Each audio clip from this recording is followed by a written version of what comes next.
ആദ്യം വേണ്ടത് എന്നോട് ചോദിച്ചാൽ ഞാൻ പറയും ഒരു ഡോക്ടർക്ക് ആദ്യം വേണ്ടത് മനുഷ്യപ്പറ്റാണെന്ന് പറയും. ഒരു രോഗിയെ കണ്ടാൽ എത്ര പാവപ്പെട്ടവനായാലും സമ്പന്നനായാലും അത് തൻ്റെ രോഗിയാണ്. അയാളുടെ രോഗം ചികിത്സിച്ച് ഭേദമാക്കാൻ എന്നെ കൊണ്ടാവുന്നത് മുഴുവൻ ഞാൻ ചെയ്യും എന്നുള്ള ദൃഢമായ ഒരു നിശ്ചയമാണ് ഒരു ഡോക്ടർ എടുക്കേണ്ടത്. അങ്ങനെയുള്ള മികച്ച ഡോക്ടർമാർ ധാരാളം പേർ നമ്മുടെ ഈ സമൂഹത്തിലുണ്ട്. അങ്ങനെയുള്ള മികച്ച ഡോക്ടർമാരിൽ ഒരാളായി മാറാൻ നിങ്ങൾക്ക് കഴിയണം. നമുക്കറിയാം ഇന്ന് മെഡിക്കൽ സയൻസ് ഭയങ്കരമായി മാറിക്കൊണ്ടിരിക്കുന്ന ഒരു കാലഘട്ടമാണ്.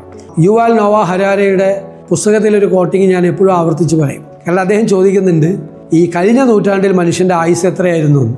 കഴിഞ്ഞ നൂറ്റാണ്ടിൽ മനുഷ്യൻ്റെ ആയുസ് 35-40 വയസ്സായിരുന്നു. ഈ നൂറ്റാണ്ടായപ്പോഴേക്കും അത് 75-80 ഇരട്ടിയായി. എന്തുകൊണ്ടാണ് ഇരട്ടിയായത്?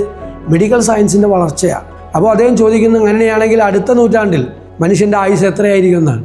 അത് പ്രൊജക്റ്റ് ചെയ്യപ്പെട്ടിരിക്കുന്നത് 160 വയസ്സിനും 180 വയസ്സിനും ഇടയിലാണ്. അതിനർത്ഥം മെഡിക്കൽ സയൻസിൻ്റെ പ്രൊജക്ഷനാണ്. മെഡിക്കൽ സയൻസ് ഉണ്ടാകാൻ പോകുന്ന വളർച്ചയാണ്. ഇനിയും ഒരുപാട് കാര്യക്ഷമമായ പ്രവർത്തനങ്ങൾ നടത്തി നമ്മുടെ നാട്ടിലെ മികച്ച ഡോക്ടർമാരെ ഉണ്ടാക്കാൻ, അവർക്ക് നല്ല സപ്പോർട്ട് കൊടുക്കാൻ, അവരെ നല്ല രീതിയിൽ പ്ലേസ് ചെയ്യാൻ ഒക്കെ കഴിയുന്നൊരു വലിയ പ്രസ്ഥാനമായി ഡോപ്പ മാറട്ടെ എന്ന് ഞാൻ ആശംസിച്ചുകൊണ്ട് എൻ്റെ വാക്കുകൾ ചുരുക്കും.